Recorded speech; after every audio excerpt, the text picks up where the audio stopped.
Hi, this is Stephen Crine. I'm here with my podcast partner, Dan Sullivan, for another great episode of the Free Zone Frontier podcast. Hi, Dan. Hi, Steve. I thought the topic that we've outlined for today is fascinating, which is really a mindset shift about thinking about hiring differently as entrepreneurs think about cost and other things that I think have been ingrained in the process of hiring and how to maybe think about the whole thing differently and a concept for your upcoming book. Yeah, just a little background on this. I have someone I'm great friends with, Jeff Madoff, who lives not very far from you in New York City. Yeah, it's 10 blocks up. Yeah, and Jeff and I share some background, and one is we were both born in the 1940s in Ohio, and he was born in the city of Akron, and I was born in a small town and grew up on a farm about 90 miles from each other. And in the 40s, I was 44, and Jeff, I think, is 48, 49. I'm not sure the date. I met him through Joe Polish at Genius Network because Jeff was the person who interviewed the key speakers at Joe's major annual conference, and he would interview them when I was the guest and he was interviewing me. That he was really, really a great interviewer. I mean, asked the kind of questions that nobody else asks and is really, really deeply interested in what it is that you're doing differently as an entrepreneur. And so we went through that, and then we come to New York quite frequently. So I would always make a point of having breakfast with Jeff or for having dinner with, and Jeff would do the same. I just found that he was someone that I had just a lot of interest in common.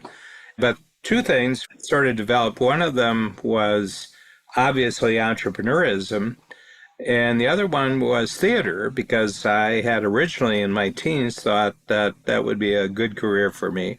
And I've got good theater skills. I've got artistic skills. I'm plausible on stage as an actor. I've done directing. I've done producing.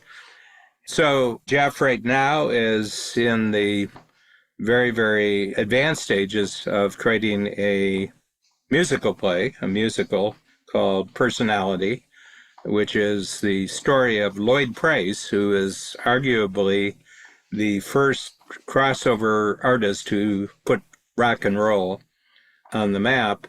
And that happened in the early 1950s. So Jeff had done a documentary film on Lloyd, and then he says, this would make a great musical, and all the music is written, of course. Yep. And these were top 10 list hits, a lot of them in the 1950s and 60s. And so he put together a play, and he told us about it early in the stages, and so the opportunity came up to be an early investor, and we've had 3 rounds, and Babs and I have invested in all 3 rounds. Started in New York, first presentation, then outside Philadelphia, West Philadelphia, Malvern. And then we just had a summer run in Chicago, Jeff did. And now the next one looks like it's going to be the UK. And that'll be the final step before it comes to Broadway. And it's gotten hit reviews, everything's like it. Jeff and I have a podcast that's called Anything and Everything, just to limit ourselves. And he just dropped a line. He says, the problem with entrepreneurs is hiring. And a lot of entrepreneurs don't do it well. And even if they do it well, they don't like the activity. And he said, I think that it has to do with the mindset that they think they're hiring, when in my entrepreneurial company, and also obviously in theater, I see it as casting. You're not hiring someone, you're casting someone. And that's what triggered. And I said, Jeff, that's a book. That is a book. And so I just put together a little outline, showed it to some people. I've gotten uniform excitement about this idea, and I thought it would be a nice topic for us to discuss today. Well, Dan, my reaction when I first read it on the impact filter was what I think has been consistent for the last 25 years in strategic coach. I even remember the movie theater exercise. I remember the conversation about unique experiences in Coach 2 and so many of the things that you've used theater as a metaphor for. Mm-hmm. But everything has always been about the experience of your customers or your clients or your members, or thinking through front stage, backstage. Hmm. I love the idea of pulling it almost like a macro reframe of how it all comes together and starting with casting versus hiring. I think completes the picture. I don't think it's a new concept. I think you've just taken what is a couple decades of concepts that support this and put a little bow on it by calling it casting. I even remember from one of your prior books, the metaphor of Disney and talking about how Disneyland thinks of its team members as castmates and things like that. So I think there's something very powerful about Hmm. coming back to this and almost recontextualizing perhaps everything about not just the hiring process as casting, but all the other concepts you've introduced over the years. The most impactful one that comes to mind is front stage, backstage. We use that metaphorically every day whenever we talk about something that shouldn't have been seen, Hmm. as though that's too much backstage, or can we improve the experience and focus on front stage? So it really goes together well. Yeah. So when I look for a new book idea, I'm frequent in my book writing process and activity. I've just crossed 50 since I started being an entrepreneur. I've written or was part of a team that wrote 50 books. And the thing that really struck me is the shift in mind, because what's missing, I think, in a lot of hiring process, and you mentioned it just when we started the podcast, you said entrepreneurs really have an attitude that what they're acquiring is a new cost. When they hire someone, they're taking on a new cost item on their balance sheet. Yep. And I think right off the bat, the attitude that I'm taking on a new cost kind of frames how the relationship is going to be. Not just the relationship, even the thinking about allocation of budget, about talking about the role is just completely different when you think about it as a cost versus an investment. Yeah. So right off the bat, when you just get the context of casting, not hiring, is this something that you would talk about with your team? Yeah, I mean, I think if you're trying to convince people to think about it differently is different than you just talking about it differently. Like the reason I said it was a nice bow with this idea of front stage, backstage is I think people understand or have come to quickly understand the metaphor without it being or sounding too cute, if you will. I think the idea of casting, if you just evolve it a smidge more, that means that it's a whole number of people working together. Mm-hmm. You all of a sudden break out of what I think is sometimes misunderstood or underappreciated, which is people are never going to work alone. Mm-hmm. And they're never going to work in a silo. When you have a job and you describe it as a job and responsibilities, it's almost like you're describing their singular work. Mm-hmm. You're not describing the role of the entire cast. Yeah, you're looking at them as an isolated individual. Yeah. I mean, I think it's a great mind shift right away to start talking about it differently. Yeah. And we have another tool, which it really got clear to me that it was theater related, and it's called the 4x4. And I'm going to rename it called 4x4 Casting. Actually, Gord Vickman, who's our podcast manager on today's session, all of our sessions, he responded to use the word job offer, and we put it in an impact filter and we send it out to the agencies and we send it out to our team members. And actually, I think it was a personal relationship that actually ended on the impact filter. And I just described that we're looking for a project manager for our entire podcast, everything related to putting out the podcast. And I do about 150 of them per year. And doing the detailed work of podcasts is very difficult for me. It's very difficult. And doing the actual performance is very easy. Coming up with the idea is very easy. But all the follow through and the structuring and logging in and putting them on the internet so that people can access them, that's not my role. And I described all of this in our impact filter. And so he responded. I think we had in final analysis, after we screened a lot of people, we had 3 candidates. And when Gord came in, he was the only one that I actually talked to, because one of the questions that people had for the final candidates was, well, which of Dan's podcasts do you like most?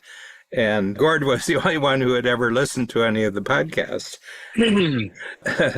which was a nice screener for us. So I only got to meet Gord. But before Gord came in, I did another sheet, and it's called the 4x4. And it's four things. What attitude do I want to see in you as an individual that would please me? And what kind of results would I like you to see, just as a general statement? And then this is how you can be a hero to me in the first 6 months.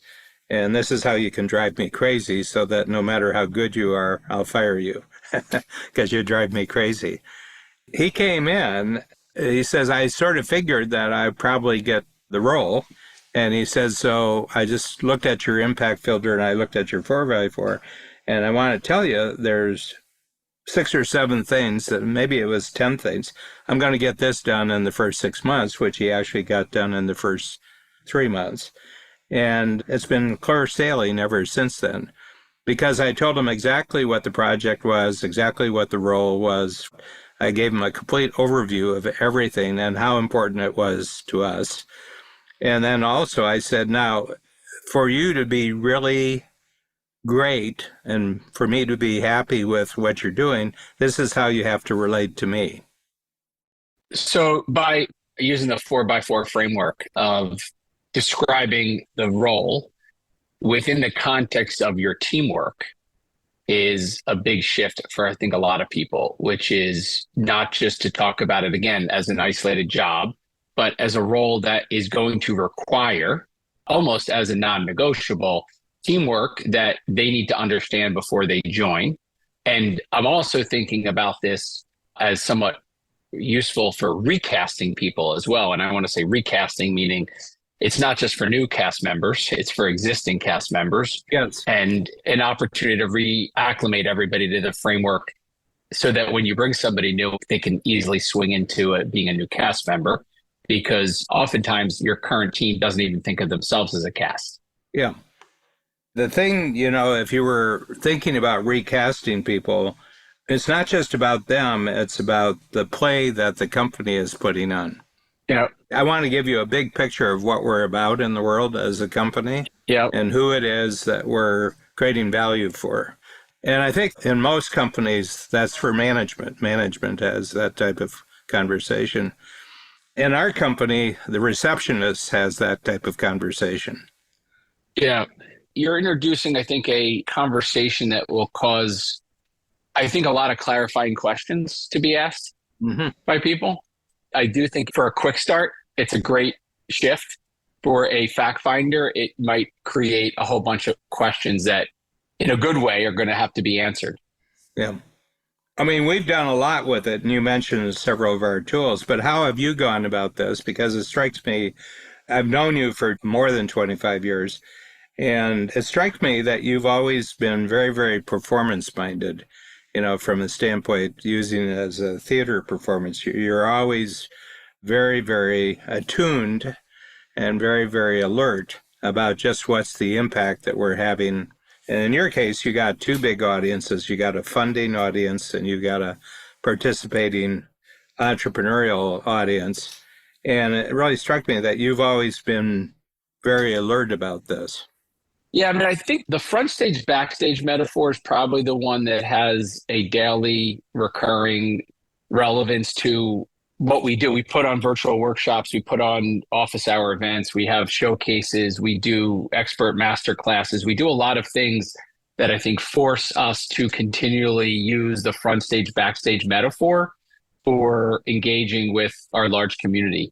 And the question of, does this belong backstage or front stage, or something that you wish wasn't shown backstage, which you don't want shown front stage, or stuff that you want to improve for the front stage, I think is a regular continual improvement of our processes. Yeah. I think the idea of casting, it's another word for teamwork. It's another word for collaboration. But I think the idea is that I think we're living in a world now where you just can't work alone anymore in an organization. So I think this could be very helpful and I'm thinking about our funder community of organizations that are not necessarily used to this kind of collaboration, where you could talk about and introduce them to your team in a way that illustrates a little bit more of this concept by talking about how much it's a part of the fabric of your company or our culture collaboration, teamwork.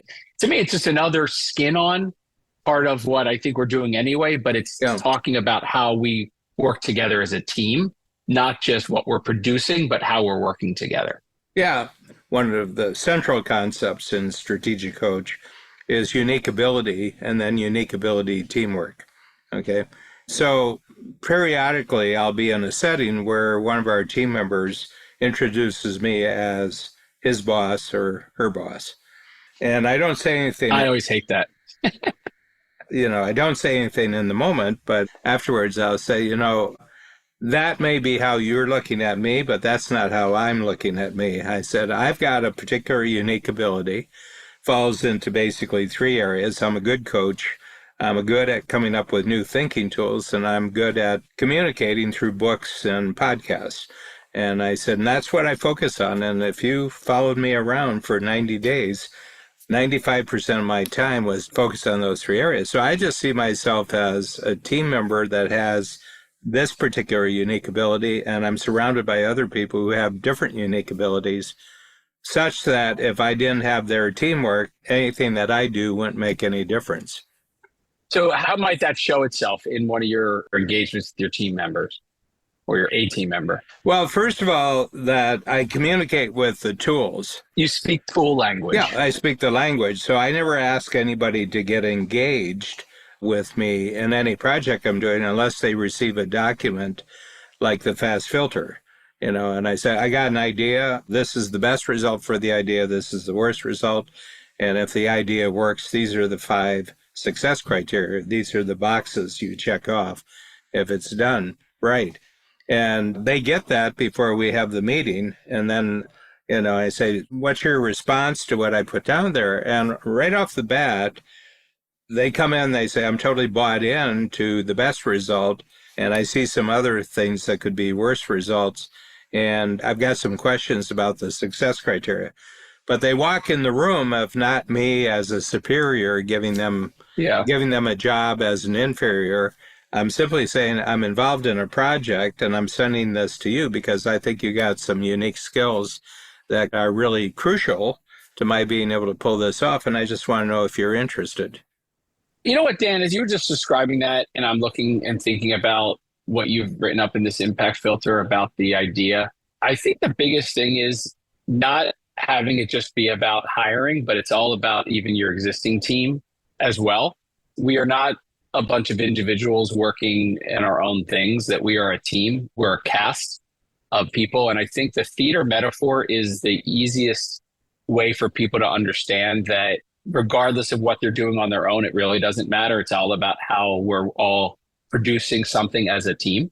Yeah. And so I think it's about, the word hiring is maybe, it feels a little only on the front end of new hires. And I feel like this could be a great tool for even the existing team and optimizing the existing team to work better together. Mm-hmm. There's an interesting thing about this being useful both at the beginning stages of engaging with somebody. You mentioned Gord as an example, but I think the ensuing teamwork that's required on a regular basis needs a reframing as well. Yeah.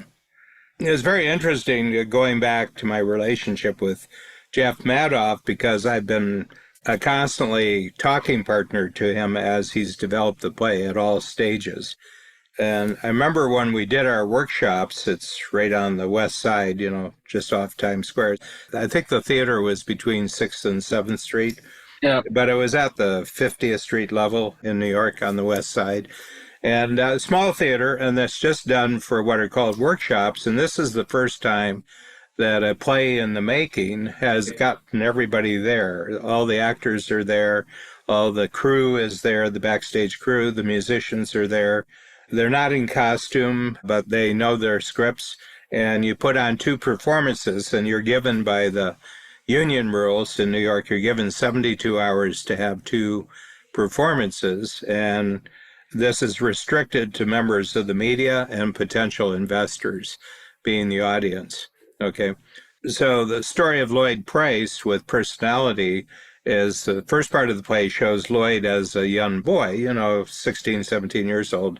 And the second part is really about him as an adult. And then the 2 actors who play the main character have to really sync because you're asking the audience to make the jump that this person here is the same person who's older. And that's part of theater, is to get the audience to make the jump in their mind. And the actors looked differently. They didn't look like they were related, but the two of them did a really great job of doing the transition.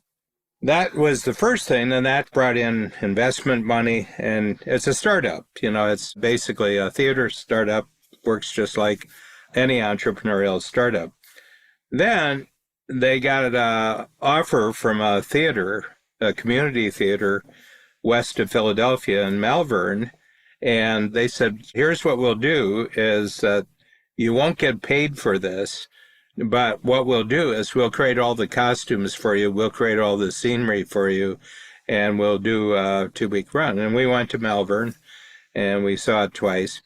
And what had happened, because actors have to be about the business of having jobs, and there was a complete jump of the two actors from the young Lloyd Price to the older young Price. And the older guy was amazing. I mean, he was just unbelievable talent. Just totally got what the story was about, just totally got the character.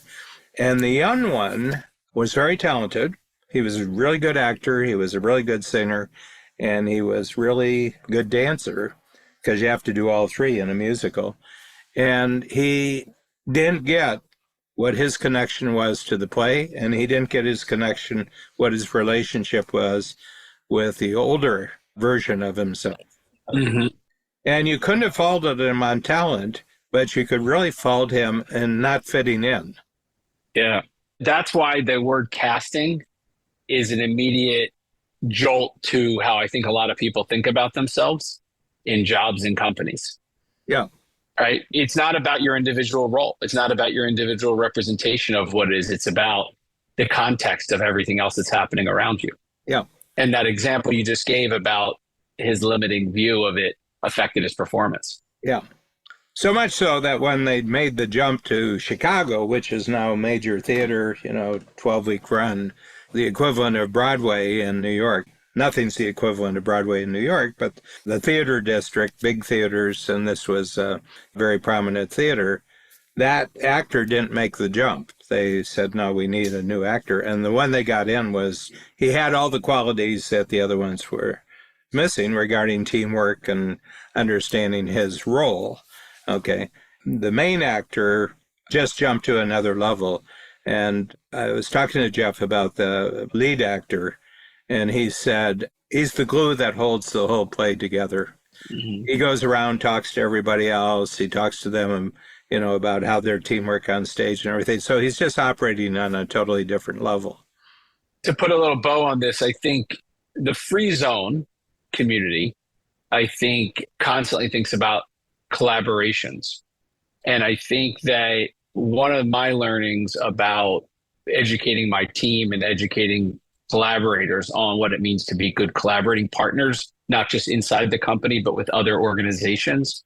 I think this also could be extrapolated out to casting among collaborators. Every collaborator has a different role to play in the end result everyone's trying to get achieved. And for us, I'll use the example of, collaboration around Moonshot between founders and funders, and the important roles that are being played by different partners and collaborators and founders and funders. And so I think this also extrapolates out, not to borrow it for the broader free zone conversation, but I think it does have a relevant role in external collaborations as well. Yep.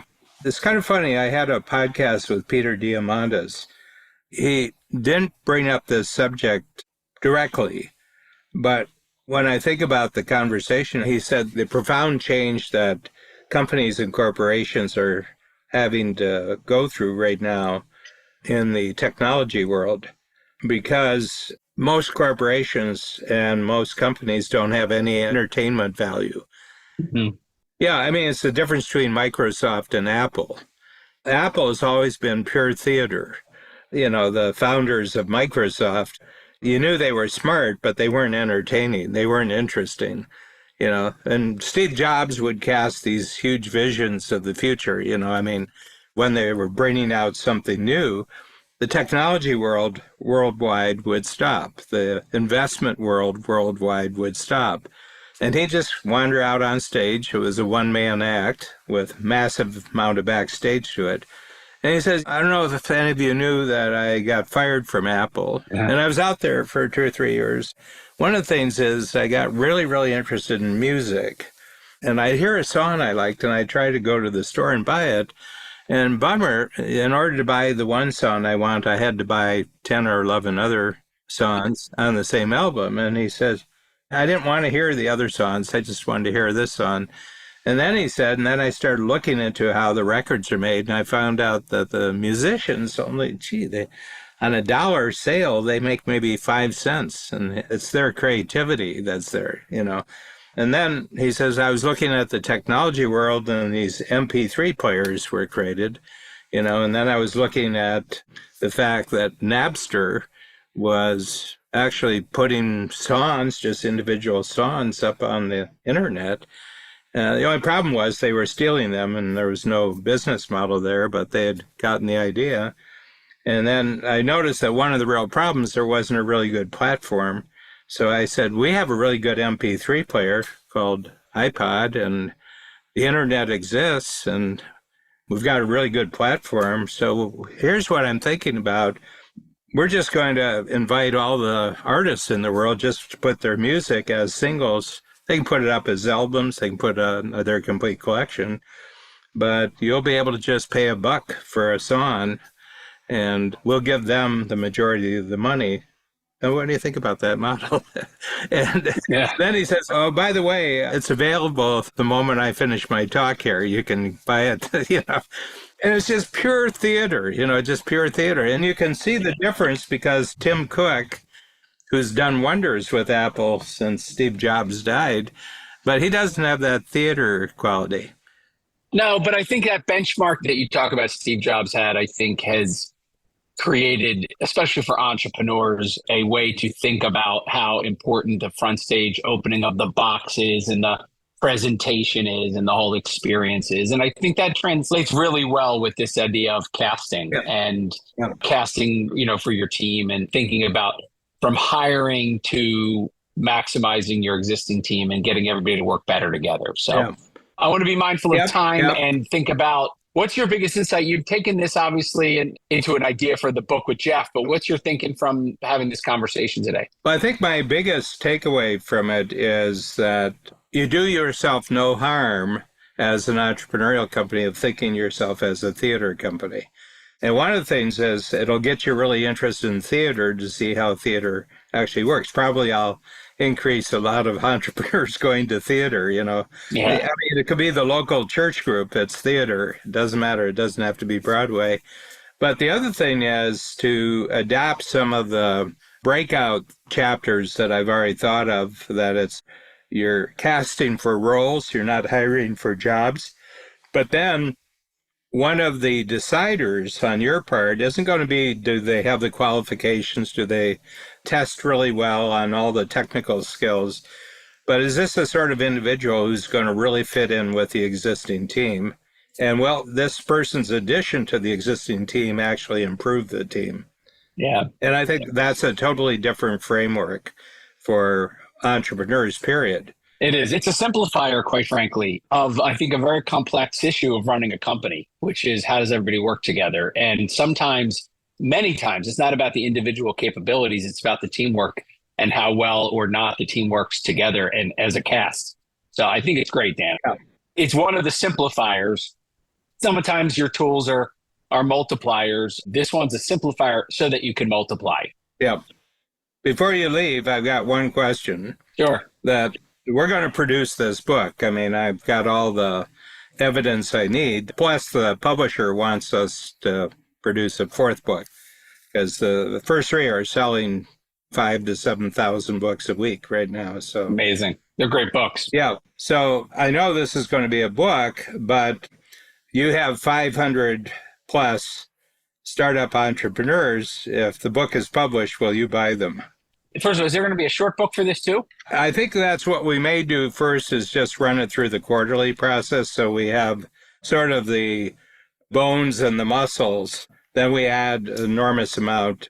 And Jeff brings all this because he's got decades of theater stories and theater's experience, and I've got decades of entrepreneurial experience where we can do it. So we can combine these two worlds. My feeling is, since we've got a really good process for just developing a short book. Yeah, I think it should be a short book. It would be interesting about having it as a short book, which I always think is for the entrepreneurs who just like the bottom line. Mm-hmm. What's interesting is I gave some people the 10X is easier than 2X, the big book. And then I had the 10X Mind Expander, which is really the short book, lead up for that. And what's interesting is I've heard back from a number of people that the short book delivers the framework, but the title on the cover of the second book is the answer to the whole thing. So they're companions is where I was going with it, which is I think the short book is the great intro and is the mindset shift. And the bigger book really doubles down and triples down on it. So I think I would love to distribute the first book and then the second book. But I think the idea of helping people reframe, but I don't want to forget that I like the idea of it being the fourth in the series, because I think the idea of it supporting 10X and supporting Gap in the Gain and supporting the overall thinking of the trio really is what will make a big difference. Good. Thank you. Take care.